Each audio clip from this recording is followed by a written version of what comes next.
ನಮಸ್ಕಾರ. ಪಂಚಾಯತಿಗೆ ಸ್ವಾಗತ. ನಾನು ಪೃಥ್ವಿರಾಜ್ ಹಾರನಹಳ್ಳಿ. ದಿನದ ಪ್ರಮುಖ ಸುದ್ದಿಗಳ ನಿಖರ ವರದಿ, ಯಾವುದೇ ಪಕ್ಷಪಾತವಿಲ್ಲದ ನೇರ ಮಾತು, ನಿಮ್ಮನ್ನ ದಾರಿ ತಪ್ಪಿಸದ ವಿಶ್ವಾಸಾರ್ಹ ವಿಶ್ಲೇಷಣೆ. ಇದುವೇ ನ್ಯೂಸ್ 18ನ ಪಂಚಾಯಿತಿ. ಇವತ್ತಿನ ನ್ಯೂಸ್ 18ನ ಪಂಚಾಯಿತಿಯಲ್ಲಿ ಪ್ರಮುಖ ಎರಡು ಸುದ್ದಿಗಳು ಯಾವುದು ಅಂತ ನೋಡ್ತಾ ಹೋಗೋಣ. ಎಲ್ರಿಗೂ ಗೊತ್ತಿರುವಂತೆ ರಾಜ್ಯ ರಾಜಕೀಯದಲ್ಲಿ ಏನೆಲ್ಲ ಬೆಳವಣಿಗೆಗಳು ಆಗ್ತಾ ಇದಾವೆ ನಿಮಗೂ ಕೂಡ ಗೊತ್ತಿದೆ. ಈ ಸಂದರ್ಭದಲ್ಲಿ ಡಿ.ಕೆ. ಶಿವಕುಮಾರ್ ಸಿಎಂ ಅನ್ನುವಂಥದ್ದು ಎಲ್ರಿಗೂ ಗೊತ್ತು. ಆದರೆ ಅವರ ಸಂಪುಟದಲ್ಲಿ ಯಾರಿರ್ತಾರೆ, ಅವರು ರಾಜೀನಾಮೆ ಕೊಟ್ಟ ನಂತರ ಕೆಪಿಸಿಸಿ ಅಧ್ಯಕ್ಷರು ಯಾರಾಗ್ತಾರೆ, ಇದು ತುಂಬಾ ಕುತೂಹಲ ಇದೆ. ಅದೇ ಪಂಚಾಯಿತಿಯ ಪ್ರಮುಖ ಎರಡು ಸುದ್ದಿಗಳು. ಮೊದಲ ಸುದ್ದಿ, ಡಿ.ಕೆ. ಸರ್ಕಾರ, ಡಿ.ಕೆ. ಶಿವಕುಮಾರ್ ಮುಖ್ಯಮಂತ್ರಿ ಅನ್ನೋದು ಗೊತ್ತು. ಆದ್ರೆ ಅವರ ಸಚಿವ ಸಂಪುಟದಲ್ಲಿ ಟೋಟಲಿ ಇರುವಂತದ್ದು ಎಷ್ಟು ಸಚಿವ ಸ್ಥಾನ? ರಾಜ್ಯದಲ್ಲಿ ಮುಖ್ಯಮಂತ್ರಿಯನ್ನ ಸೇರಿಸಿದಂತೆ 34 ಸಚಿವರು ಇರ್ತಾರೆ. ಅದರಲ್ಲಿ ಮುಖ್ಯಮಂತ್ರಿಯನ್ನ ಹೊರತುಪಡಿಸಿ ನೋಡಿದ್ರೆ 33 ಜನ ಆಗ್ಬೋದು. ಆ 33 ಜನ ಕಂಪ್ಲೀಟ್ ಆಗಿ ಪೂರ್ಣ ಪ್ರಮಾಣದ ಸಚಿವ ಸಂಪುಟ ಆಗೋದಿಲ್ಲ. ಈಗ ನಾಳೆ ಪ್ರಮಾಣ ವಚನ ಸ್ವೀಕಾರ ಮಾಡುವಂತ ಸಂದರ್ಭದಲ್ಲಿ ಬರೀ 10ರಿಂದ 12 ಜನ ಅಂತ ಹೇಳಲಾಗ್ತಾ ಇರುವಂತದ್ದು. ಆ 10ರಿಂದ 12 ಜನ ಯಾರು ಅನ್ನುವಂಥದ್ದೇ ಈಗಿರುವಂತ ಕುತೂಹಲ. ಅದರಲ್ಲಿ ಪ್ರಮುಖವಾಗಿ ಹಾಕಿದೀವಿ ನೋಡಿ ಯಾರ್ಯಾರು ಅನ್ನುವಂಥದ್ದನ್ನ.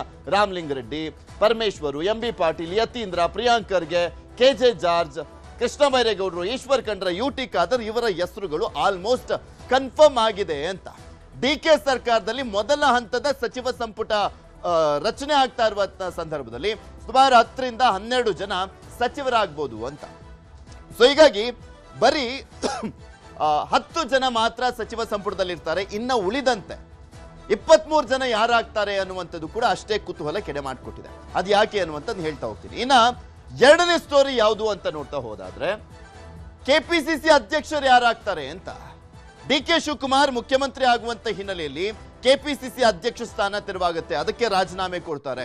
ಸೊ ಕೆಪಿಸಿಸಿ ಅಧ್ಯಕ್ಷ ಸ್ಥಾನವನ್ನ ಅಹಿಂದ ವರ್ಗಕ್ಕೆ ಕೊಡಬೇಕು, ಅಹಿಂದ ವೋಟುಗಳನ್ನ ಭದ್ರ ಮಾಡ್ಕೊಳ್ಬೇಕು ಅಂದ್ರೆ ಅವ್ರಿಗೆ ಕೊಟ್ರೆ ಸೂಕ್ತ ಅನ್ನುವಂತ ಚರ್ಚೆಗಳು ನಡೀತಾ ಇತ್ತು. ಎಂ.ಬಿ. ಪಾಟೀಲು, ಈಶ್ವರ್ ಖಂಡ್ರೆ ಹೆಸರೆಲ್ಲ ಕೇಳಿ ಬರ್ತಾ ಇತ್ತು. ಎಂ.ಬಿ. ಪಾಟೀಲ್, ಈಶ್ವರ್ ಖಂಡ್ರೆ ಅವರ ಹೆಸರುಗಳು. ಯಾಕೆಂದ್ರೆ ಅವರು ಕೂಡ ಅವರ ಹೆಸರು ಮುನ್ನೆಲೆ ಬರ್ತಾ ಇತ್ತು ಲಿಂಗಾಯತ ವೋಟ್ಗಳನ್ನ ಗ್ರಾಬ್ ಮಾಡುವಂತ ನಿಟ್ಟಿನಲ್ಲಿ ಅಂತ. ಆದ್ರೆ ಅದು ಪಾಸಿಬಲ್ ಇಲ್ಲ. ಯಾಕೆಂದ್ರೆ ಡಿ.ಕೆ. ಶಿವಕುಮಾರ್ ಅವರು ಕೂಡ ಮೇಲ್ವರ್ಗಕ್ಕೆ ಸೇರುವಂತವ್ರು. ಇನ್ನು ಒಂದ್ ಕಡೆ ಲಿಂಗಾಯತರಿಗೂ ಕೊಟ್ಬಿಟ್ರೆ ಮೇಲ್ವರ್ಗಕ್ಕೆ ಸೇರುವಂತವ್ರಿಗೆ ಅಲ್ಲಿಗೆ ಅಹಿಂದ ವರ್ಗವನ್ನ ಕೈ ಬಿಟ್ಟಂತೆ. ಕಾಂಗ್ರೆಸ್ ವೋಟ್ಗಳು ಡ್ಯಾಮೇಜ್ ಆಗುತ್ತೆ, ಡೆಂಟ್ ಆಗುತ್ತೆ, ಬಿಜೆಪಿಗೆ ಇವರೇ ಚಿನ್ನದ ತಟ್ಟೆಲಿ ಹೋಗ್ಬಿಟ್ಟು ಊಟ ಹಾಕೊಟ್ಟಂತೆ ಅಂತ ಆಗ್ಬಿಡುತ್ತೆ ಅನ್ನುವಂಥದ್ದು ಸ್ಪಷ್ಟವಾಗಿ ಗೊತ್ತಿದೆ ಕಾಂಗ್ರೆಸ್ಗೆ. ಸೊ ಹೀಗಾಗಿನೇ ಸಿದ್ದರಾಮಯ್ಯನವರ ಬಲಗೈ ಬಂಟ ಅಂತ ಕರೆಸ್ಕೊಳ್ತಾ ಇದ್ದಂತ ಸತೀಶ್ ಜಾರಕಿಹೊಳಿ ಅವರಿಗೆನೆ ಕೆಪಿಸಿಸಿ ಪಟ್ಟ ಬಹುತೇಕ ಖಚಿತ ಅಂತ ಹೇಳಲಾಗ್ತಾ ಇದೆ. ಇಲ್ಲಿ ಮೇನ್ ಪ್ರಾಬ್ಲಮ್ ಇದ್ದಿದ್ದೇನಪ್ಪಾ ಅಂದ್ರೆ ಒಬ್ಬರಿಗೆ ಒಂದೇ ಹುದ್ದೆ ಅನ್ನುವಂಥದ್ದು. ಆದ್ರೆ ಸತೀಶ್ ಜಾರಕಿಹೊಳಿ ಅವರು ನನಗೆ ಸಚಿವ ಸ್ಥಾನನೂ ಬೇಕು, ಅದರ ಜೊತೆಗೆ ಕೆಪಿಸಿಸಿ ಅಧ್ಯಕ್ಷ ಪಟ್ಟನ್ನು ಕೂಡ ಬೇಕು ಅನ್ನುವಂತ ಬೇಡಿಕೆ ಇಟ್ಟಿದ್ದಂತ ಹಿನ್ನೆಲೆಯಲ್ಲಿ ಅಲ್ಲಿ ಸ್ವಲ್ಪ ಹೆಚ್ಚು ಕಮ್ಮಿ ಆಗ್ತಾ ಇತ್ತು. ಯಾಕೆಂದ್ರೆ ಹೈಕಮಾಂಡ್ ಹೇಳ್ತಾ ಇತ್ತು ಇಲ್ಲ ಒಬ್ರಿಗೆ ಒಂದೇ ಹುದ್ದೆ. ಎಕ್ಸೆಪ್ಷನಲ್ ಕೇಸ್ ನಲ್ಲಿ ಡಿ.ಕೆ. ಶಿವಕುಮಾರ್ ಅವರಿಗೆ ಮಾತ್ರ ಡಿ.ಸಿ.ಎಂ ಸ್ಥಾನ, 2 ಪ್ರಮುಖ ಜಲಸಂಪನ್ಮೂಲ ಖಾತೆ, ಬೆಂಗಳೂರು ನಗರಾಭಿವೃದ್ಧಿ, ಅದರ ಜೊತೆಗೆ ಕೆಪಿಸಿಸಿ ಅಧ್ಯಕ್ಷ ಸ್ಥಾನ ಕೊಟ್ಟಿದ್ವಿ. ಬಿಕಾಸ್ ಪಕ್ಷಕ್ಕೋಸ್ಕರ ಪಕ್ಷವನ್ನ ಅಧಿಕಾರಕ್ಕೆ ತಂದಂತವ್ರು, ಪಕ್ಷವನ್ನ ಸಂಘಟನೆ ಮಾಡಿದಂತವ್ರು, ಅದೊಂದು ಮೇನ್ ರೀಸನ್ ಇತ್ತು ಅವರನ್ನ ಸಮಾಧಾನ ಪಡಿಸುವಂತ ಕಾರಣಕ್ಕೆ ಅಂತ. ಬಟ್ ಇವಾಗ ಆ ರೀತಿಯಾದಂತ ಕ್ಯಾಲ್ಕುಲೇಷನ್ ಇಲ್ಲ. ಒಬ್ಬರಿಗೆ ಒಂದೇ ಹುದ್ದೆ ಅಂತ ಹೇಳಿರುವಂತ ಹಿನ್ನೆಲೆಯಲ್ಲಿ ಸತೀಶ್ ಜಾರಕಿಹೊಳಿ ಅವರಿಗೆ ಆಲ್ಮೋಸ್ಟ್ ಸಚಿವ ಸ್ಥಾನ ಮಿಸ್ ಆಗುತ್ತೆ. ಕೆಪಿಸಿಸಿ ಅಧ್ಯಕ್ಷ ಸ್ಥಾನದ ಲಕ್ ಇದೆ ಅಂತ. ಇದೆಲ್ಲದ್ರ ಬಗ್ಗೆ ಈಗ ನೋಡ್ತಾ ಹೋಗೋಣ. ಮೊದಲ ಸ್ಟೋರಿ ಹೇಳ್ತಾ ಇದ್ನಲ್ಲ, ಡಿ.ಕೆ. ಶಿವಕುಮಾರ್ ಅವರ ಸರ್ಕಾರದಲ್ಲಿ ಯಾರೆಲ್ಲ ಸಚಿವರಾಗಿರ್ತಾರೆ ಅನ್ನುವಂಥದ್ದು ಕುತೂಹಲ ಕೆಡೆ ಮಾಡಿಕೊಟ್ಟಿತ್ತು. ಆಲ್ಮೋಸ್ಟ್ ಕನ್ಫರ್ಮ್ ಆಗಿದೆ, 13 ಜನ ಸಚಿವರಾಗ್ತಾ ಇದ್ದಾರೆ ಡಿ.ಕೆ. ಶಿವಕುಮಾರ್ ಅವರ ಸರ್ಕಾರದಲ್ಲಿ. ಕೆ.ಎಚ್. ಮುನಿಯಪ್ಪ ಅಥವಾ ಅವರ ಮಗಳು ಅಂತ ಹೇಳಲಾಗ್ತಾ ಇತ್ತು. Finally KH. ಮುನಿಯಪ್ಪ ಅವರಿಗೆ ಸಚಿವ ಸ್ಥಾನ. ಯಾಕೆಂದ್ರೆ ಇನ್ನೊಂದು 2 ವರ್ಷ ಇರ್ತೀನಿ, ಅದಾದ್ಮೇಲೆ ನಾನು ರಾಜಕಾರಣದಲ್ಲಿ ಇರ್ತೀನೋ ಇಲ್ವೋ ಗೊತ್ತಿಲ್ಲ ಅನ್ನುವಂತ ರೀತಿಯಲ್ಲಿ ಕೆ.ಎಚ್. ಮುನಿಯಪ್ಪ ಅವರು ಮಾತನಾಡಿದ್ದಾರೆ. ಸೊ ಹೀಗಾಗಿ ಅವರ ಮಗಳಿಗೆ ಮಿಸ್ ಆಗ್ತಾ ಇದೆ ಅಂತ. ಹಾಗಾದ್ರೆ ಇನ್ನುಳಿದಂತೆ ಯಾರೆಲ್ಲ ಸಚಿವರಾಗ್ತಾ ಇದ್ದಾರೆ, ಯಾರು ಡಿ.ಕೆ. ಶಿವಕುಮಾರ್ ಅವರ ಒಂದು ಸಂಪುಟದಲ್ಲಿ ಸೇರ್ಪಡೆ ಆಗ್ತಾ ಇದ್ದಾರೆ, ಅದರ ಕುರಿತಾದಂತ ಒಂದು ವರದಿ ನೋಡೋಣ.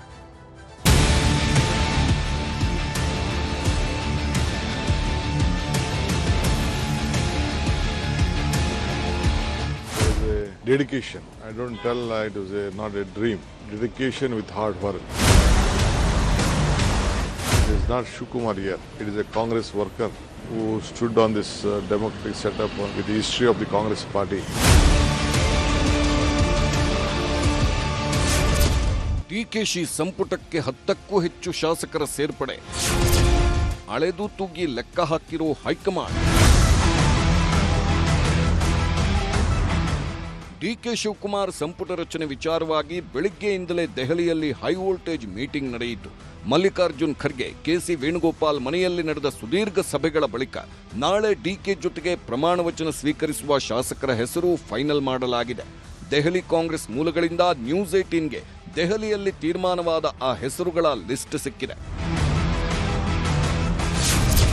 ಸಿದ್ದರಾಮಯ್ಯ ಸಂಪುಟದಲ್ಲಿದ್ದ ಮಾಜಿ ಸಚಿವರುಗಳಾದ doctor Parameshwar, K J George, Priyank Kharge, Krishna Byregowda, Ramalingareddy, M B Patil ಹಾಗೂ ಈಶ್ವರ್ ಖಂಡ್ರೆ ಡಿಕೆ ಸಂಪುಟದಲ್ಲಿ ಇರುತ್ತಾರೆ. ಸಿದ್ದು ಸರ್ಕಾರದ ಸ್ಪೀಕರ್ ಆಗಿದ್ದ ಯುಟಿ ಖಾದರ್ ಡಿಕೆ ಸಂಪುಟ ಸೇರಲಿದ್ದಾರೆ. ಸಿದ್ದರಾಮಯ್ಯ ಮಗ ಹಾಗೂ MLC doctor Yathindra Siddaramaiah minister ಆಗಲಿದ್ದಾರೆ.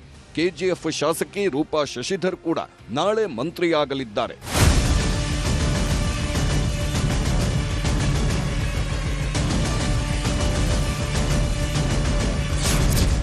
Zameer ಅಹಮದ್ಗೆ audio ಸಂಕಷ್ಟ, ಸಂಪುಟ ಸೇರುವುದಕ್ಕೆ ಭಾರೀ ಸರ್ಕಸ್. ಮಂತ್ರಿಗಿರಿ ಮೇಲೆ ಕಣ್ಣಿಟ್ಟಿದ್ದ ಜಮೀರ್ ಅಹಮದ್ಗೆ ಆಡಿಯೋ ಸಂಕಷ್ಟ ಕಟುವಾಗೇ ಕಾಡುತ್ತಿದೆ. ದಾವಣಗೆರೆಯಲ್ಲಿ ಪಕ್ಷ ವಿರೋಧಿ ಕೆಲಸ ಮಾಡಿದ್ದಾರೆ ಎನ್ನಲಾದ ಆಡಿಯೋ ಬಗ್ಗೆ ಹೈಕಮಾಂಡ್ಗೆ ದೂರು ಹೋಗಿದೆ. ಅಲ್ಲದೆ ದಾವಣಗೆರೆ ಕಾಂಗ್ರೆಸ್ಸಿಗರೂ ಕೂಡ ಸಿಟ್ಟಾಗಿದ್ದಾರೆ. ಪಕ್ಷ ವಿರೋಧಿ ಕೆಲಸ ಆರೋಪದಲ್ಲಿ ಕ್ರಮ ಆಗುವ ಭೀತಿ ಎದುರಾಗಿದ್ದು ಜಮೀರ್ ನಿವಾಸಕ್ಕೆ ಹೋಗಿದ್ದ ಡಿಕೆ ಸುರೇಶ್ ಚರ್ಚೆ ನಡೆಸಿದ್ದಾರೆ. ವೈರಲ್ ಆದ ಆಡಿಯೋ ನನ್ನದಲ್ಲ, ಅದು ಎಐ ನಿರ್ಮಿತ ಎಂದಿದ್ದಾರೆ ಜಮೀರ್. ಹೀಗಾಗಿ ಜಮೀರ್ಗೆ ಅವಕಾಶ ಸಿಗುತ್ತಾ ಇಲ್ವಾ ಅನ್ನೋದೇ ಬಿಗ್ ಸಸ್ಪೆನ್ಸ್.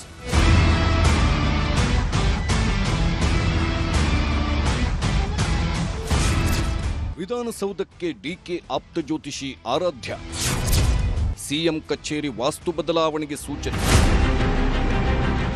ಡಿಕೆ ಶಿವಕುಮಾರ್ ಪ್ರಮಾಣ ವಚನದ ಹಿನ್ನೆಲೆಯಲ್ಲಿ ವಿಧಾನಸೌಧಕ್ಕೆ ಜ್ಯೋತಿಷಿ ಬಿಪಿ ಆರಾಧ್ಯ ಬಂದಿದ್ರು. ವಿಧಾನಸೌಧದ ಸಿಎಂ ಕಚೇರಿಯ ವಾಸ್ತು ಪರಿಶೀಲಿಸಿದ್ರು. ಜ್ಯೋತಿಷಿ ಆರಾಧ್ಯ ಬಂದು ಹೋದ ಮೇಲೆ ವಾಸ್ತು ಪ್ರಕಾರ ಸಿಎಂ ಕಚೇರಿ ಕುರ್ಚಿ, ಮೇಜು ಮುಂತಾದವನ್ನ ಬದಲಿಸಿ ವಾಸ್ತು ಪ್ರಕಾರ ಸಿದ್ಧಪಡಿಸಲಾಗಿದೆ. ಸಿಎಂ ಕಚೇರಿಯಲ್ಲಿ ಅಜ್ಜಯ್ಯನ ಫೋಟೋ ಕೂಡ ಹಾಕಲು ತಯಾರಿ ನಡೆದಿದೆ.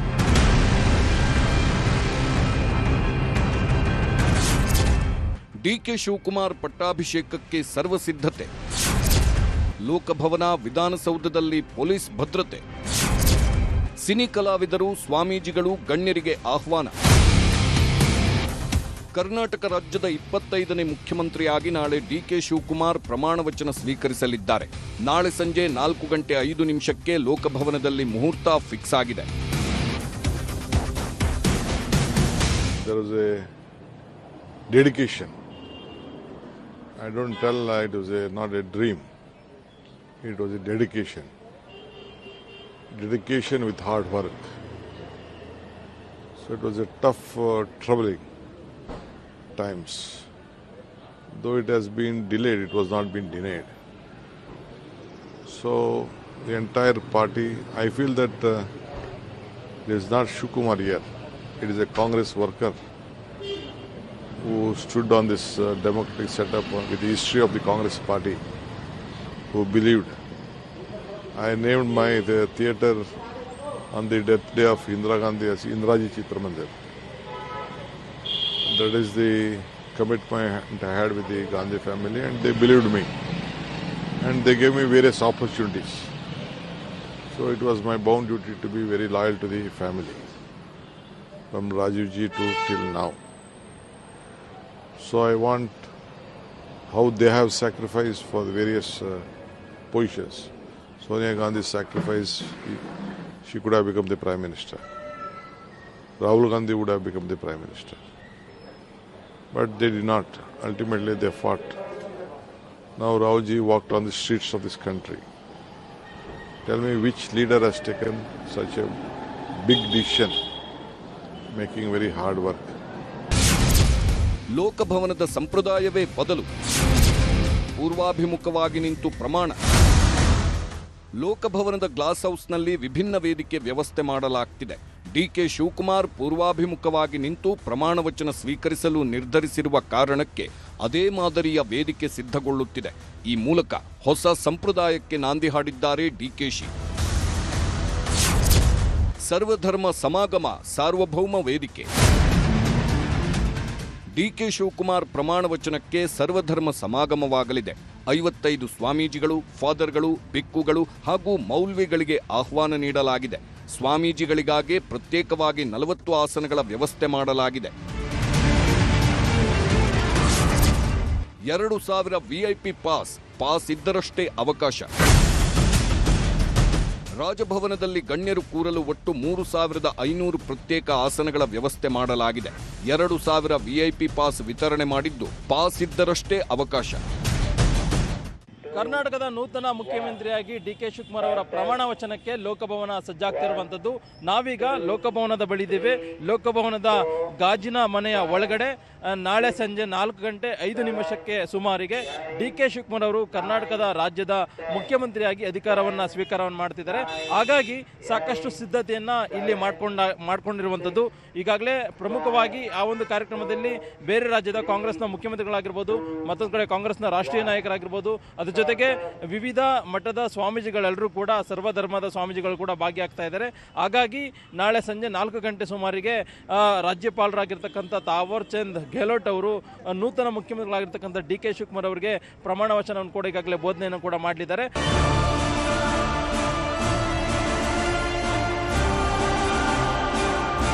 ಕಾಂಗ್ರೆಸ್ ಸಿಎಂಗಳಿಗೆ ಡಿಕೆ ಪಟ್ಟಾಭಿಷೇಕಕ್ಕೆ ಆಹ್ವಾನ ನೀಡಲಾಗಿದೆ. Himachal Pradesh CM Sukhvinder Singh Sukhu, Kerala CM VD Satheesan, Telangana CM Revanth ರೆಡ್ಡಿಗೆ ಕರೆ ಮಾಡಿ ಆಹ್ವಾನಿಸಲಾಗಿದೆ. ತಮಿಳುನಾಡು ಸಿಎಂ ವಿಜಯ್ಗೂ ಆಹ್ವಾನ ನೀಡಲಾಗಿದೆ. ಡಾಕ್ಟರ್ ರಾಜ್ಕುಮಾರ್ ಕುಟುಂಬಕ್ಕೂ ಡಿಕೆ ಆಹ್ವಾನಿಸಿದ್ದಾರೆ. ಸಿನಿಮಾದವರನ್ನು ಕರೆದಿದ್ದು ರವಿಚಂದ್ರನ್, ಸುದೀಪ್, ಯಶ್, ರಿಷಬ್ ಶೆಟ್ಟಿ, ಡಾಲಿ ಧನಂಜಯ್ಗೆ ಆಹ್ವಾನ ನೀಡಲಾಗಿದೆ. ಡಿಕೆ ಪಟ್ಟಾಭಿಷೇಕಕ್ಕೆ ಭಾರೀ ಭದ್ರತೆ. 2500ಕ್ಕೂ ಹೆಚ್ಚು ಪೊಲೀಸರ ಭದ್ರತೆ, ಡಿಸಿಪಿಗಳಿಗೆ ಜವಾಬ್ದಾರಿ. ಪ್ರಮಾಣ ವಚನ ಬಳಿಕ ನೂತನ ಮುಖ್ಯಮಂತ್ರಿ ಲೋಕಭವನದಿಂದ ತೆರೆದ ವಾಹನದಲ್ಲಿ ವಿಧಾನಸೌಧದವರೆಗೂ ರೋಡ್ ಶೋ ಮಾಡಲಿದ್ದಾರೆ. ಹೀಗಾಗಿ ಲೋಕಭವನದಿಂದ ವಿಧಾನಸೌಧದವರೆಗೂ ಬ್ಯಾರಿಕೇಡ್ ಹಾಕಿ ಭದ್ರತೆ ಹೆಚ್ಚಿಸಲಾಗಿದೆ. ಬೆಂಗಳೂರು ಪೊಲೀಸರ ಜೊತೆಗೆ ಹೊರ ಜಿಲ್ಲೆಗಳ ಪೊಲೀಸರನ್ನು ನಾಳೆಯ ಭದ್ರತೆಗೆ ನಿಯೋಜನೆ ಮಾಡಲಾಗಿದೆ.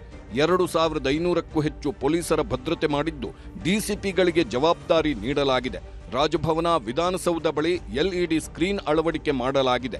ರಾಜಭವನ, ವಿಧಾನಸೌಧ ಸುತ್ತಲಿನ ಸಂಚಾರ ಬದಲಾವಣೆ ಮಾಡಿದ್ದು ಮಧ್ಯಾಹ್ನ 12ರಿಂದ ರಾತ್ರಿ 8ರವರೆಗೆ ವಿಧಾನಸೌಧ ಸುತ್ತಲೂ ಸಂಚಾರ ನಿರ್ಬಂಧ ಹೇರಲಾಗಿದೆ. ಪೊಲೀಸರು ಎಲ್ಲ ರೀತಿಯಾದಂತಹ ಬಂದೋಬಸ್ತನ್ನ ಮಾಡ್ಕೊಂಡಿದ್ದಾರೆ. ಸುಮಾರು 2,500 ಪೊಲೀಸರನ್ನ ಈ ಬಾರಿ ಬಂದೋಬಸ್ತಿಗೆ ಪ್ಲಾನ್ ಮಾಡಿಕೊಳ್ಳಲಾಗಿರುವಂತದ್ದು. ಮತ್ತೆ ಪೂರ್ಣ ಪ್ರಮಾಣದಲ್ಲಿ ಪೊಲೀಸರು ಈ ಒಂದು ಬಂದೋಬಸ್ತನ್ನ ಮಾಡಿಕೊಂಡಿದ್ದು, ಮತ್ತೆ ಎಲ್ಲಾ ಜಂಕ್ಷನ್ಗಳಲ್ಲಿ ಕೂಡ ಟ್ರಾಫಿಕ್ ಪೊಲೀಸರು ಮತ್ತೆ ಟ್ರಾಫಿಕ್ ಡೈವರ್ಷನ್ ಅನ್ನು ಕೂಡ ಮಾಡಲಾಗಿದೆ. ಟ್ರಾಫಿಕ್ ಡೈವರ್ಷನ್ ಅನ್ನು ಮಾಡಿದ್ದು ಕೆಲವೊಂದು ರಾಜಭವನ ರೋಡ್ ಆಗಿರಬಹುದು, ಮತ್ತೆ ವಿಧಾನಸೌಧದ ಅಕ್ಕಪಕ್ಕದ ರಸ್ತೆಗಳೆಲ್ಲವೂ ಕೂಡ ನಾಳೆ 12 ಗಂಟೆಯಿಂದ ರಾತ್ರಿ 8 ಗಂಟೆವರೆಗೂ ಕೂಡ ಈ ರಸ್ತೆಗಳು ನಿರ್ಬಂಧವನ್ನ ಹಾಕಿರುವಂತದ್ದು. ಬೇರೆ ಬೇರೆ ರೋಡ್ಗಳನ್ನ ಬದಲಿ ಮಾರ್ಗವಾಗಿ ಇಟ್ಟು ಸಾರ್ವಜನಿಕ ಸಮಸ್ಯೆ ಅಂದ್ರೆ ಬರುವಂತವರಿಗೆ, ಪ್ರಯಾಣಿಕರಿಗಾಗಿರ್ಬೋದು ಮತ್ತೆ ಸವಾರರಿಗೆ ಯಾವುದೇ ರೀತಿಯಾದಂತಹ ಸಮಸ್ಯೆ ಆಗದಂತ ರೀತಿಯಲ್ಲಿ ಪೊಲೀಸರು ಎಲ್ಲ ರೀತಿಯಾದಂತಹ ಬಂದೋಬಸ್ತನ್ನ ಮಾಡಿಕೊಂಡಿದ್ದಾರೆ. ಒಟ್ಟಾರೆಯಾಗಿ ನಾಳಿನ ಸಿಎಂ ಪ್ರಮಾಣ ವಚನದ ಹಿನ್ನೆಲೆಯಲ್ಲಿ ಪೊಲೀಸರು ಜೊತೆಯಲ್ಲಿ ಟ್ರಾಫಿಕ್ ಪೊಲೀಸರಾಗಿರ್ಬೋದು ಮತ್ತೆ ಲಾ ಅಂಡ್ ಆರ್ಡರ್ ಪೊಲೀಸರಾಗಿರ್ಬೋದು, ಜೊತೆಯಲ್ಲಿ ಸಿಟಿ ಈ ಹಿಂದೆ ಯಾರು ಕೆಲಸ ಮಾಡಿದ್ರು ಸಿಟಿಯಲ್ಲಿ ಆ ಪೊಲೀಸ್ ಅಧಿಕಾರಿಗಳನ್ನು ಕೂಡ ಈ ಬಾರಿ ಕರೆಸಿಕೊಂಡು ಕಮಿಷನರ್ ಸಿಮಂತ್ ಕುಮಾರ್ ಸಿಂಗ್ ಅವರ ನೇತೃತ್ವದಲ್ಲಿ ಬಂದೋಬಸ್ತ್ಗೆ ಪ್ಲಾನ್ ಅನ್ನ ಮಾಡಿಕೊಳ್ಳಲಾಗಿದೆ. ಜೊತೆಯಲ್ಲಿ ಅಧಿಕಾರಿ ವರ್ಗದವರು ಕೂಡ ಹಿಂದೆ ಈ ಜನ ಯಾರೇ ಬಂದರೂ ಕೂಡ ಕ್ರೌಡ್ ಇರುವಂತಹ ಸಂದರ್ಭದಲ್ಲಿ ಅವರಿಗೆ ಯಾವುದೇ ರೀತಿ ಸಮಸ್ಯೆ ಆಗಂತ ರೀತಿಯಲ್ಲಿ ಪೊಲೀಸರು ಈ ಬಾರಿ ಬಂದೋಬಸ್ತನ್ನ ಮಾಡಿಕೊಂಡಿರುವಂತದ್ದು. Traffic, law and order, VIP security ಮತ್ತು ವಿಶೇಷವಾಗಿ ಕೆಲವರು ಬೇರೆ ರಾಜ್ಯದಿಂದ ಕಾನ್ಸ್ಟಿಟ್ಯೂಷನಲ್ ಹೆಡ್ಸ್ ಅವರು ಬರ್ತಾರೆ, ಅವ್ರದ್ದು ಸೆಕ್ಯೂರಿಟಿ ಅದು ನೋಡ್ಕೊಳ್ಳಿಕ್ಕೆ ನಾವು ಮ್ಯಾನ್ ಪವರ್ ಯೂಸ್ ಮಾಡಿದ್ದೀವಿ. ಈ ಗೆಸ್ಟ್ ಲಿಸ್ಟ್ ತುಂಬ ಕಡಿಮೆ ಇದೆ. ಯಾಕಂದರೆ ಅಲ್ಲಿ ಲಿಮಿಟೆಡ್ ಕೆಪಾಸಿಟಿ ಇದೆ. ಸೊ ಆ ನಿಟ್ಟಿನಲ್ಲಿ ಅಂತ ಯಾವುದು ನಮಗೆ ವಿಶೇಷ ಸಮಸ್ಯೆ ಇಲ್ಲ. ಒಂದು ಅಂದರೆ ಟ್ರಾಫಿಕ್ ಡೈವರ್ಷನ್ ಆಗ್ತದೆ. ಆ ಟ್ರಾಫಿಕ್ ಡೈವರ್ಷನ್ಗೋಸ್ಕರ ನಾವು ಸಾಕಷ್ಟು ಫೋರ್ಸ್ ಇಟ್ಟು, ಯಾಕೆಂದರೆ ಜನಸಾಮಾನ್ಯಕ್ಕೆ ತೊಂದರೆ ಆಗಬಾರ್ದು. ಇಲ್ಲಿ ಕೂಡ ಫಂಕ್ಷನ್ ಕೂಡ ಚೆನ್ನಾಗಿ ಆಗಬೇಕು, ಜನಕ್ಕೆ ಕೂಡ ತೊಂದರೆ ಆಗಬಾರ್ದು. ಆ ನಿಟ್ಟಿನಲ್ಲಿ ನಾವು ಬಂದೋಬಸ್ತ್ ಮಾಡಿಕೊಳ್ಳಿ. ಈ ಎಲ್ಲದರ ಮಧ್ಯೆಯೇ ಸ್ಪೀಕರ್ ಯುಟಿ ಖಾದರ್ ಭೋಜನಕೂಟ ಆಯೋಜನೆ ಮಾಡಿದ್ದರು. ವಿಧಾನಸಭಾ ಸಚಿವಾಲಯದ ಅಧಿಕಾರಿ ನೌಕರರಿಗೆ ಬ್ಯಾಂಕ್ವೆಟ್ ಹಾಲ್ನಲ್ಲಿ ಊಟದ ವ್ಯವಸ್ಥೆ ಮಾಡಲಾಗಿದೆ. ಹೀಗಾಗಿ ಯುಟಿ ಖಾದರ್ ಮಿನಿಸ್ಟರ್ ಆಗಲಿದ್ದು ಸ್ಪೀಕರ್ ಹುದ್ದೆ ಬಿಡುತ್ತಾರೆ ಎಂಬ ಚರ್ಚೆಗಳು ವಿಧಾನಸೌಧದ ಮೊಗಸಾಲೆಯಲ್ಲಿ ಕೇಳುತ್ತಿದೆ. ಆದರೆ ನನಗೆ ಯಾವ ಮಾಹಿತಿಯೂ ಇಲ್ಲ, ಕರೆಯೂ ಬಂದಿಲ್ಲ ಅಂತಾರೆ ಖಾದರ್. ನನ್ ಕೂಡ ನಿಮ್ಮಿಂದಲೇ ಮಾಹಿತಿ ಅಲ್ಲದೆ ನಮ್ಗೆ ಅಧಿಕೃತ ಮಾಹಿತಿಯಲ್ಲಿ ಕೂಡ ಬರಲಿಲ್ಲ. ಅದಕ್ಕಾಗಿ ನಾನು ಈಗ ಕೂಡ ಸ್ಪೀಕರ್ ಆಗಿದ್ದೇನೆ. ಯಾವ್ದು ಕರೆ ಬಂದಿಲ್ಲ. ಬಂದ ತಕ್ಷಣ ನಿಮಗೆ ಮಾಹಿತಿ ಕೊಡ್ತೇನೆ. ಗೊತ್ತಿಲ್ಲ. ಇನ್ನು ಡಿಕೆ ಶಿವಕುಮಾರ್ ಸರ್ಕಾರದಿಂದಲೂ ಯಾವುದೇ ನಿರೀಕ್ಷೆಗಳಿಲ್ಲ ಅಂತಿದ್ದಾರೆ ಪ್ರತಿಪಕ್ಷಗಳ ನಾಯಕರು. ನಾವೇನು ಹೆಚ್ಚಿನ ನಿರೀಕ್ಷೆಯನ್ನು ಮಾಡಿಲ್ಲ. ಏನೋ ಆಡಳಿತ ವ್ಯವಸ್ಥೆಯಲ್ಲಿ ಭ್ರಷ್ಟಾಚಾರ ಕಡಿಮೆ ಆಗಿಬಿಡ್ತದೆ, ಉತ್ತರ ಕರ್ನಾಟಕದ ನೀರಾವರಿಗೆ ಹೆಚ್ಚು ಹಣ ಕೊಡ್ಬೋದು ಮತ್ತು ಪ್ರಾಮಾಣಿಕ ಅಧಿಕಾರಿಗಳಿಗೆ ಒಳ್ಳೆಯ ಸ್ಥಾನಗಳಲ್ಲಿ ಅವ್ರನ್ನ ಕೂಡಿಸ್ಬೋದು ಅನ್ನೋಂಥ ನಿರೀಕ್ಷೆಗಳು ನನಗಂತೂ ಇಲ್ಲ. ನೀತಿ ಬದಲಾಗತ್ತಾ? ಕಾಂಗ್ರೆಸ್ ನೀತಿ ಭ್ರಷ್ಟಾಚಾರ ಮುಕ್ತ ಆಡಳಿತ ಕೊಡುವ ವಿಶ್ವಾಸ ಇದೆಯಾ? 60% ಇದ್ದಿದ್ದು 80%ಗೆ ಹೋಗ್ಬೋದು ಭ್ರಷ್ಟಾಚಾರ. ಇನ್ನೊಂದಷ್ಟು ಸರ್ಚಾರ್ಜ್ಗಳು ಸೇರ್ಕೋಬಹುದು. ಡಿ.ಕೆ. ಶಿವಕುಮಾರ್ ಅವರಿಗೆ ಶುಭಾಶಯಗಳನ್ನ ಕೋರ್ತಾ ಇದ್ದೀನಿ. ಅಭಿವೃದ್ಧಿ ಶೂನ್ಯ ಸರ್ಕಾರವನ್ನು ಈ 3 ವರ್ಷದಲ್ಲಿ ನಾವು ನೋಡಿದ್ದೀವಿ. ಕೇವಲ ಗ್ಯಾರಂಟಿಗಳ ತಮಟೆ ಹೊಡ್ಕೊಂಡು ನಾವು ನುಡಿದಂತೆ ನಡೆದಿದ್ದೇವೆ ಅಂತೇಳಿ ಹೇಳ್ತಾ ಬಂದಿದ್ದಾರೆ. ಇನ್ನು 2 ವರ್ಷನಾದರೂ ಕೂಡ ಒಂದು ಸರ್ಕಾರ ಅಂತ ನಡೀಲಿ, ರಾಜ್ಯದ ಜನಕ್ಕೆ ಒಂದಷ್ಟು ಅಭಿವೃದ್ಧಿ ಆಗಲಿ ಅಂತೇಳಿ ನಾನು ಈ ಸಂದರ್ಭದಲ್ಲಿ ಹಾರೈಸ್ತೇನೆ. ಡಿಕೆಶಿ ಪ್ರಮಾಣಕ್ಕೆ ಇಡೀ ಕರುನಾಡೆ ಸಜ್ಜಾಗ್ತಿದೆ. ನೆಲಮಂಗಲ, ಶಿಡ್ಲಘಟ್ಟ ತಾಲೂಕಿನ ದೇವಸ್ಥಾನಗಳಲ್ಲಿ ಲಾಡುಗಳ ತಯಾರಿಕಾ ಕೆಲಸ ಆಗುತ್ತಿದೆ. ಡಿಕೆ ಪ್ರಮಾಣ ಆಗುತ್ತಲೇ ಎಲ್ಲರಿಗೂ ಲಡ್ಡುಗಳ ವಿತರಣಾ ಕಾರ್ಯ ನಡೆಯಲಿದೆ. Bureau report, news 18. ನೋಡಿದ್ರಲ್ಲ, ಡಿಕೆ ಶಿವಕುಮಾರ್ ಅವರ ಸಂಪುಟಕ್ಕೆ ಯಾರೆಲ್ಲ ಸೇರ್ಪಡೆ ಆಗಲಿದ್ದಾರೆ ಅಂತ ದೊಡ್ಡ ಪೈಪೋಟಿ ಇತ್ತು. ಅಳೆದು ತೂಗಿ ಹಳೆ ಮುಖಗಳಿಗೆ ಇಲ್ಲಿ ಮಣೆಯನ್ನ ಹಾಕಿರುವಂಥದ್ದು. ಯಾರು ಹೊಸಬ್ರಿಲ್ಲ. ನಾವು ಹೇಳ್ತಾ ಇರ್ತೀವಿ, ರಾಜ್ಯದಲ್ಲಿ ಆಸ್ಥಾನದ ಕಲಾವಿದರು ಅಂತ ಇರ್ತಾರೆ ಕೆಲವರು. ಯಾವ ರಾಜ್ಯ ಆಗ್ಲಿ ಅವರಂತೂ ಫಿಕ್ಸ್ ಆಗಿರ್ತಾರೆ ಅಂತ. ಸೊ ಅದೇ ರೀತಿಯಾಗಿ ಇಲ್ಲೂ ಕೂಡ ಅಷ್ಟೇ, ಕೆಲವರಂತೂ ಚೇಂಜೇ ಆಗಿಲ್ಲ, ಅವರನ್ನೇ ಕಂಟಿನ್ಯೂ ಮಾಡಲಾಗ್ತದೆ. ಅಟ್ಲೀಸ್ಟ್ ನೆಕ್ಸ್ಟ್ ಸೆಕೆಂಡ್ ಟರ್ಮ್ ಅಲ್ಲಿ ಯಾವೆಲ್ಲ ಹೊಸ ಮುಖಗಳಿಗೆ ಮಣೆ ಹಾಕಲಾಗುತ್ತೆ ಕಾದ್ ನೋಡ್ಬೇಕಾಗಿದೆ. ನೆಕ್ಸ್ಟ್ ಈಗ ಕೆಪಿಸಿಸಿ ಅಧ್ಯಕ್ಷರು ಯಾರಾಗ್ಬೋದು ಅನ್ನುವಂಥದ್ರ ಬಗ್ಗೆ ನೋಡ್ತಾ ಹೋಗೋಣ. ಕೆಪಿಸಿಸಿ ಅಧ್ಯಕ್ಷ ಸ್ಥಾನಕ್ಕೆ ಈ ಮುಂಚೆಯಿಂದಲೂ ದೊಡ್ಡ ಮಟ್ಟದಲ್ಲಿ ಪೈಪೋಟಿ ಕೊಡ್ತಾ ಇದ್ದಂಥವ್ರು ಸತೀಶ್ ಜಾರಕಿಹೊಳಿ ಅವರು. ಅವರನ್ನೇ ಈಗ ಅಧ್ಯಕ್ಷರನ್ನಾಗಿ ಮಾಡಲಾಗ್ತಾ ಇದೆ. ಸೊ ಹೀಗಾಗಿನೇ ಅವ್ರಿಗೆ ಸಚಿವ ಸ್ಥಾನ ಮಿಸ್ ಆಗ್ತಾ ಇದೆ ಅಂತ. ಅಧ್ಯಕ್ಷರು ಯಾರು? ಸಂಪುಟ ರಚನೆ ಜೊತೆಗೆ ಸಾರಥಿಗೆ ಹುಡುಕಾಟವನ್ನ ಮಾಡಲಾಗ್ತದೆ. ತುಂಬಾ ಇಂಪಾರ್ಟೆಂಟ್ ರೋಲ್ ಪ್ಲೇ ಮಾಡುವಂಥದ್ದು ಕೆಪಿಸಿಸಿ ಅಧ್ಯಕ್ಷ ಸ್ಥಾನ. ಸೊ ಹೀಗಾಗಿ ಸತೀಶ್ ಜಾರಕಿಹೊಳಿ ಅವರೇ ಅಧ್ಯಕ್ಷರಾಗಲಿದ್ದಾರೆ. ಸೊ ಆ ಕಾರಣಕ್ಕೋಸ್ಕರನೇ ಅವರಿಗೆ ಸಚಿವ ಸ್ಥಾನ ಇಲ್ಲ ಅಂತ. ಸತೀಶ್ ಜಾರಕಿಹೊಳಿ, ಎಂಬಿ ಪಾಟೀಲ್, ಈಶ್ವರ್ ಖಂಡ್ರೆ, ಬಿಕೆ ಹರಿಪ್ರಸಾದ್ ಹೆಸರು ಮುನ್ನೆಲೆಗೆ ಬಂದಿತ್ತು. ಇಲ್ಲಿ ಯಾರಿಗೆ ಸಚಿವ ಸ್ಥಾನ ಸಿಕ್ಕಿದ್ರು ಕೂಡ ಅವರು ಕೆಪಿಸಿಸಿ ಅಧ್ಯಕ್ಷರಾಗಲ್ಲ. ಎಂಬಿ ಪಾಟೀಲ್, ಈಶ್ವರ್ ಖಂಡ್ರೆ ಅವ್ರನ್ನ ಕನ್ಸಿಡರ್ ಮಾಡಿದ್ದಾರೆ ಅಷ್ಟೇ, ಆದ್ರೆ ಅವ್ರಿಗೆ ಕೊಡೋದಿಲ್ಲ. ಯಾಕೆ ಅನ್ನುವಂಥದ್ದನ್ನ ನಾನು ಆರಂಭದಲ್ಲಿ ಹೇಳ್ತಾ ಇದ್ದೆ. ಯಾಕೆಂದ್ರೆ ಒಕ್ಕಲಿಗ ಸಮಾಜಕ್ಕೆ ಸೇರುವಂತವರು, ಸಮುದಾಯಕ್ಕೆ ಸೇರುವಂತವ್ರು D K Shivakumar, M B Patil, Eshwar Khandre ಅವರು ಕೂಡ ಮೇಲ್ವರ್ಗಕ್ಕೆ ಸೇರ್ತಾರೆ. ಅಹಿಂದ ವರ್ಗದ ವೋಟ್ ಬ್ಯಾಂಕ್ ಡೆಂಟ್ ಆಗೋಗ್ಬಿಡುತ್ತಷ್ಟೇ, ಇವರೇನಾದ್ರೂ ಲಿಂಗಾಯತ ವರ್ಗಕ್ಕೆ ಕೊಟ್ಟಿದ್ದೆ ಆದ್ರೆ ಅನ್ನುವಂಥದ್ದೇ ಈಗ ನಡೀತಾ ಇರುವಂತ ಚರ್ಚೆ. ಸೊ ಹೀಗಾಗಿ ಸತೀಶ್ ಮತ್ತು ಬಿ ಕೆ ಹರಿಪ್ರಸಾದ್ ಅವರ ಹೆಸರು ಮೇನ್ ಆಗಿ ಕೇಳಿ ಬರ್ತಾ ಇತ್ತು. ಆದ್ರೆ ಒಳ್ಳೆ ಸಂಘಟನಾಕಾರ ಸತೀಶ್ ಜಾರಕಿಹೊಳಿ ಅವರು. ಸೊ ಹೀಗಾಗಿ ಅವರಿಗೆ ಫಿಕ್ಸ್ ಆಗ್ತಾ ಇದೆ ಅಂತ. ಅಧ್ಯಕ್ಷ ಹುದ್ದೆ ಜೊತೆಗೆ ಮಂತ್ರಿ ಸ್ಥಾನದ ಬೇಡಿಕೆಯನ್ನ ಇಟ್ಟಿದ್ರು. ಆದ್ರೆ ಕೊನೆ ಮೂಮೆಂಟ್ ಅಲ್ಲಿ ಅವರನ್ನ ಕನ್ವಿನ್ಸ್ ಮಾಡಲಾಗಿದೆ. ಸತೀಶ್ ಜಾರಕಿಹೊಳಿ ಅವರನ್ನ ಮಂತ್ರಿ ಸ್ಥಾನ ಬೇಡ, ಒಬ್ಬರಿಗೆ ಒಂದೇ ಹುದ್ದೆ, ಸೊ ಹೀಗಾಗಿ ನೀವು ಕೆಪಿಸಿಸಿ ಅಧ್ಯಕ್ಷರಾಗಿರಿ ಅಂತ ಕನ್ವಿನ್ಸ್ ಮಾಡಲಾಗಿದೆ ಅಂತ ಹೇಳಲಾಗ್ತಾ ಇರುವಂತದ್ದು. ಬಿ ಕೆ ಹರಿಪ್ರಸಾದ್ ಅವರು ಮೊಟ್ಟ ಮೊದಲ ಬಾರಿಗೆ ಸಚಿವರಾಗ್ತಾ ಇದ್ರೆ ಇವರು ಕೆಪಿಸಿಸಿ ಅಧ್ಯಕ್ಷರಾಗಲಿದ್ದಾರೆ ಅಂತ.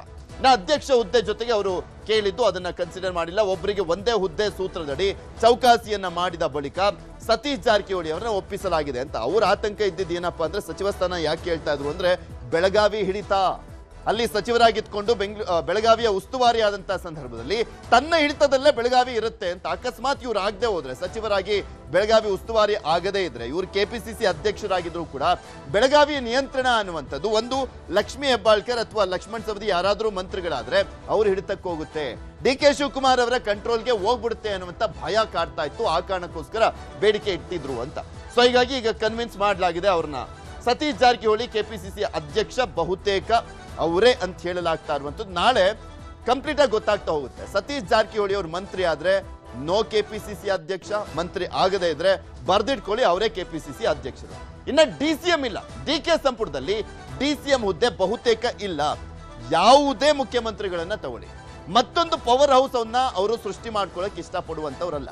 ಯಾಕೆಂದ್ರೆ ಇದ್ರೆ ಬಾಸ್ ಒಬ್ಬರೇ ಇರಬೇಕು, ಇನ್ನೆಲ್ಲರೂ ಕೂಡ ಅವ್ರ ಜೊತೆಲಿ ಎಂಪ್ಲಾಯೀಸ್ ರೀತಿಯಲ್ಲೇ ಇರಬೇಕು ಅನ್ನುವಂಥ ಮೆಂಟಾಲಿಟಿ ಅಂತೂ ಇದ್ದೇ ಇರುತ್ತೆ. ಅದೇ ರೀತಿಯಾಗಿ ಡಿ ಕೆ ಶಿವಕುಮಾರ್ ಅವರು ಕೂಡ ಅಷ್ಟೇ. ಈ ಮುಂಚೆ ಎಲ್ಲ ಪ್ಲಾನ್ ಮಾಡ್ಲಾಗ್ತದೆ, ಒಂದು 4 DCM ಮಾಡ್ತಾರಂತೆ. ಅಲ್ಲಿ ಅಹಿಂದ ವರ್ಗಕ್ಕೆ ಅಂದ್ರೆ ಅಲ್ಪಸಂಖ್ಯಾತರಿಗೊಂದು, ಹಿಂದುಳಿದ ವರ್ಗದವ್ರಿಗೊಂದು, ದಲಿತರಿಗೊಂದು, ಲಿಂಗಾಯತರಿಗೊಂದು, ಈ ರೀತಿಯಾಗಿ DCMಗಳನ್ನ ಮಾಡಲಾಗುತ್ತೆ ಅಂತ ಹೇಳಲಾಗ್ತಾ ಇತ್ತಂತೆ. ಪೈಪೋಟಿ ಜಾಸ್ತಿ ಆಯ್ತು. ಸೊ ಆ ಕಾರಣಕ್ಕೋಸ್ಕರ ಬೇಡವೇ ಬೇಡ, ಯಾಕೆ ರಿಸ್ಕು. ಆಮೇಲೆ ದಲಿತ ಕೋಟಾದಲ್ಲಿ ಪ್ರಿಯಾಂಕರ್ಗೆ ಪರಮೇಶ್ವರ್ ಈ ರೀತಿಯಾಗಿ ಪೈಪೋಟಿ ಇದೆ, ಯಾರಿಗೂ ಬೇಡ, ಇವರೊಬ್ಬರೇ CM ಆಗಿರ್ಲಿ, ಇನ್ನು ಉಳಿದಂಥವ್ರು ಎಲ್ಲರೂ ಕೂಡ ಸಚಿವರಾಗಿರ್ಲಿ ಅನ್ನುವಂಥ ಡಿಸಿಷನ್ ಅಂತ ಹೇಳಲಾಗ್ತಾ ಇರುವಂಥದ್ದು. ಸಾಕಷ್ಟು ಪೈಪೋಟಿ ಇದ್ದಂಥ ಹಿನ್ನೆಲೆಯಲ್ಲಿ DCM ಹುದ್ದೆಗೆ ಕೊಕ್ಕನ್ನ ಕೊಡಲಾಗಿದೆ. ಪ್ರಮುಖವಾಗಿ ಸಾಕಷ್ಟು ಜನರ ಹೆಸರು ಕೇಳಿ ಬಂದರೂ ಕೂಡ ಯಾರನ್ನು ಕನ್ಸಿಡರ್ ಮಾಡಿಲ್ಲ. ಅನಗತ್ಯ ಪವರ್ ಸೆಂಟರ್ ಸೃಷ್ಟಿ, ಅನಗತ್ಯ ಗೊಂದಲ ಆಗತ್ತೆ ಅನ್ನುವಂಥ ಕಾರಣಕ್ಕೋಸ್ಕರ ಈಗ ಎಲ್ಲರೂ ಕೂಡ ನಮ್ಮ ಸಮುದಾಯಕ್ಕೆ ಕೊಡಿ ಅಂತ ಕೇಳ್ತಾ ಇದ್ದಾರೆ. ಒಂದೊಂದು ಸಮುದಾಯದಲ್ಲೂ ಕೂಡ 3-4 ಜನರ ಹೆಸರು ಕೇಳಿ ಬರ್ತಾ ಇರುವಂತದ್ದು. ಅದರ ಜೊತೆಗೆ ಈಗ ಯತೀಂದ್ರ ಅವರಿಗೆ ಕೊಡಬೇಕು ಅಂತೆಲ್ಲ ಕೇಳ್ತಾ ಇದ್ರು. ಯಾವ ಕಾರಣಕ್ಕೆ DCM ಮಾಡ್ತಾರೆ ಯತೀಂದ್ರ ಅವ್ರನ್ನ? ಸಿದ್ದರಾಮಯ್ಯನವರ ಪುತ್ರ ಅನ್ನುವಂಥ ಕಾರಣ ಬಿಟ್ರೆ ಇನ್ನೇನಿದೆ ಹೇಳಿ ಅವ್ರಿಗೆ ಕೊಡುವಂತ ಅರ್ಹತೆ ಅನ್ನುವಂಥದ್ದು ನೋಡೋದಾದ್ರೆ ಅನ್ನುವಂಥ ಚರ್ಚೆಗಳಾಗಿದೆ. ಸೊ ಈ ಕಾರಣಕ್ಕೋಸ್ಕರ ಬೇಡವೇ ಬೇಡ ಅಂತ DCM ಹುದ್ದೆ ವಿಚಾರಕ್ಕೆ ಕೈಯ ಹಾಕಿಲ್ಲ ರಾಹುಲ್ ಗಾಂಧಿ ಅವರು. VD ಸತೀಶನ್ ಅವರನ್ನ ನೇಮಕ ಮಾಡಿದಂತ ಸಂದರ್ಭದಲ್ಲೂ ಕೂಡ ಅಷ್ಟೇ, ಅಲ್ಲೂ ಕೊಟ್ಟಿಲ್ಲ. ಆದ್ರೆ ತೆಲಂಗಾಣದಲ್ಲಿ DCM ಹುದ್ದೆ ಇದೆ, ಇವನ್ ಹಿಮಾಚಲ ಪ್ರದೇಶದಲ್ಲೂ DCM ಹುದ್ದೆ ಇದೆ, ನಮ್ಮ ರಾಜ್ಯದಲ್ಲೂ ಕೂಡ ಇತ್ತು. DCM ಆಗಿದ್ದಂಥವ್ರೆ DK ಶಿವಕುಮಾರ್ ಅವರು. ಇನ್ನ ಸ್ಪೀಕರ್ ಯಾರಾಗ್ತಾರೆ ಅನ್ನುವ ಕುತೂಹಲ ಇದೆ. ಯಾಕೆ ಸ್ಪೀಕರ್ ಯಾರಾಗ್ತಾರೆ ಅನ್ನುವಂಥ ಕುತೂಹಲ ಅಂದ್ರೆ UT ಖಾದರ್ ಅವರು ಸಚಿವ ಸಂಪುಟಕ್ಕೆ ಸೇರ್ಪಡೆ ಆಗ್ತಾ ಇದ್ದಾರೆ, ಸಚಿವರಾಗ್ತಾ ಇದ್ದಾರೆ. ಆ ಕಾರಣಕ್ಕೋಸ್ಕರ ಆ ಹುದ್ದೆ ಒಂದು ಖಾಲಿ ಆಗುತ್ತೆ. ಅಲ್ಲಿಗೆ ಅನುಭವಿನೇ ಬೇಕಾಗುತ್ತೆ, ಅನುಭವಿ ರಾಜಕಾರಣಿ, ಅದರ ಜೊತೆಗೆ ಕಾನೂನು ತಿಳ್ಕೊಂಡಿರುವಂತವ್ರು.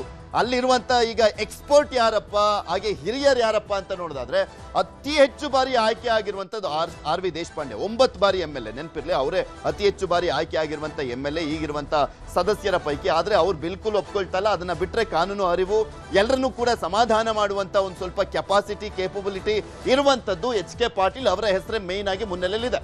ಮಾಜಿ ಸಚಿವ HK ಪಾಟೀಲ್ಗೆ ಸಭಾಧ್ಯಕ್ಷ ಸ್ಥಾನ ಸಿಗುತ್ತಾ? ಸಭಾಧ್ಯಕ್ಷರು, ಸಭಾಪತಿ ಅಂದ್ರೆ ಮೇನ್ ಆಗಿ ನಾವು ವಿಧಾನ ಪರಿಷತ್ನಲ್ಲಿ ನೋಡ್ತೀವಿ, ಇವರನ್ನ ಸ್ಪೀಕರ್ ಅಂತಾನೆ ಕರಿತೀವಿ. ಮಂತ್ರಿ ಸ್ಥಾನಕ್ಕೆ ಪ್ರಯತ್ನ ಮಾಡ್ತಾ ಇದ್ದಾರೆ HK ಪಾಟೀಲ್ ಅವರು. ಆದರೆ ಅವರಿಗೆ ಸ್ಪೀಕರ್ ಸ್ಥಾನ ಕೊಡಬಹುದು ಅಂತ ಹೈಕಮಾಂಡ್ ನಾಯಕರು ಇವರನ್ನ ಮನವೊಲಿಕೆ ಮಾಡ್ತಾ ಇದ್ದಾರೆ ಅಂತ ಹೇಳಲಾಗ್ತಾ ಇದೆ. HK ಪಾಟೀಲ್ ಅವರೇ ಸ್ಪೀಕರ್ ಆಗುವಂತ ಚಾನ್ಸಸ್ ಬಹುತೇಕ ಅಂತ, ಗೊತ್ತಿಲ್ಲ ಏನಾಗುತ್ತೆ ಅಂತ. ಇನ್ನ ಬೆಂಗಳೂರು ಉಸ್ತುವಾರಿಗೂ ಕೂಡ ಫೈಟ್ ನಡೀತಾ ಇದೆ. DK ಶಿವಕುಮಾರ್ ಅವರು ಒಂದು DCM ಆಗಿದ್ದಂಥವ್ರು, ಅದರ ಜೊತೆಗೆ 2 ಪ್ರಮುಖ ಖಾತೆಗಳು. ಯಾವ್ದು? ಬೆಂಗಳೂರು ನಗರಾಭಿವೃದ್ಧಿ ಇತ್ತು, ಅದರ ಜೊತೆಗೆ ಜಲಸಂಪನ್ಮೂಲ, ಅದರ ಜೊತೆಗೆ KPCC ಅಧ್ಯಕ್ಷ ಸ್ಥಾನ. ಇವೆಲ್ಲವೂ ಕೂಡ ತೆರವಾಗುವಂತ ಹಿನ್ನೆಲೆಯಲ್ಲಿ ಅದೆಲ್ಲ ಯಾರಿಗೆ ಸಿಗುತ್ತೆ ಅಂತ ಮೇನ್ ಆಗಿ ರಾಮಲಿಂಗಾರೆಡ್ಡಿ ಅವರು, KJ ಜಾರ್ಜ್ ಅವರು ಇಬ್ಬರ ಪೈಪೋಟಿ ಇದೆ. ಅದೊಂದು ಹುಲ್ಲುಗಾವಿನ ಒಂದು ಸಚಿವ ಸ್ಥಾನ ಇಲಾಖೆ. ಸೊ ಹೀಗಾಗಿ ಇಬ್ರು ಕೂಡ ಫೈಟ್ ಮಾಡ್ತಾ ಇದ್ದಾರೆ. ಬಹುತೇಕ ರಾಮಲಿಂಗಾರೆಡ್ಡಿ ಅವರಿಗೆ ಅಂತ ಹೇಳಲಾಗ್ತದೆ. ಯಾಕೆಂದ್ರೆ ಅವರು ಹಿಂದೆನೂ ಕೂಡ ನಿರ್ವಹಿಸಿದಂಥವ್ರು, ಅದರ ಜೊತೆಗೆ GBA ಎಲೆಕ್ಷನ್ ಬೇರೆ ಇರುವಂತ ಹಿನ್ನೆಲೆಯಲ್ಲಿ ತುಂಬಾ ಇಂಪಾರ್ಟೆಂಟ್ ಆಗುತ್ತೆ ಆ ಒಂದು ಖಾತೆ. ಬೆಂಗಳೂರು ಅಭಿವೃದ್ಧಿಗೆ ಭಾರಿ ಯೋಜನೆ ರೂಪಿಸಿದ್ರು DK ಶಿವಕುಮಾರ್. ಬ್ರ್ಯಾಂಡ್ ಬೆಂಗಳೂರು ಮಾಡ್ತೀನಿ ಅಂತೆಲ್ಲ ಹೇಳಿದ್ರು, ಆ ಕನ್ಸಂತೂ ನನ್ಸಾಗ್ಲಿಲ್ಲ. GBA ಅಂತೂ ಮಾಡಿದ್ರು. ಸೊ GBA ಎಲೆಕ್ಷನ್ ಗೆಲ್ಲಬೇಕು ಅನ್ನುವಂಥ ನಿಟ್ಟಿನಲ್ಲಿ ಯಾರು ಅರ್ಹರು, ಯಾರಿಗೆ ಈ ಖಾತೆ, ಅದರ ಜೊತೆಗೆ DK ಶಿವಕುಮಾರ್ ಅವರ ಮಾತು ಕೇಳುವಂತವರು ಕೂಡ ಆಗ್ಬೇಕಲ್ಲ. DK ಶಿವಕುಮಾರ್, ರಾಮಲಿಂಗಾರೆಡ್ಡಿ ಅವರು ಒಟ್ಟೊಟ್ಟಿಗೆ ರಾಜಕಾರಣಕ್ಕೆ ಬಂದಂತವ್ರು. ಅವರು ಕೂಡ 8 ಬಾರಿ MLA, ಇವರು ಕೂಡ 8 ಬಾರಿ MLA ಆಗಿದ್ದಂಥವ್ರು. ಸೊ ಯಾರಿಗೆ ಚಾನ್ಸ್ ಸಿಗುತ್ತೆ ಕಾದ್ ನೋಡೋಣ. ಸಾಕಷ್ಟು ಡೆವಲಪ್ಮೆಂಟ್ಸ್ ಗಳಂತೂ ಆಗ್ತಾ ಇದಾವೆ. ಪ್ರತಿ ದಿನನೂ ಕೂಡ ಪ್ರತಿ ಕ್ಷಣ ನಿಮಗೆ ಅಪ್ಡೇಟ್ ಅನ್ನ ಕೊಡ್ತಾ ಇದ್ವಿ. ನೆಕ್ಸ್ಟ್ ಏನೇನು ಡೆವಲಪ್ಮೆಂಟ್ ಆಗುತ್ತೆ ಅಂತ ಕಾದ್ ನೋಡೋಣ. ಇದಾಗಿತ್ತು ಇವತ್ತಿನ ಪಂಚಾಯಿತಿ. ನೋಡ್ತಾ ಇರಿ ನ್ಯೂಸ್ 8, ಜಾಲ ನಮ್ಮದು, ಬಲ ನಿಮ್ಮದು.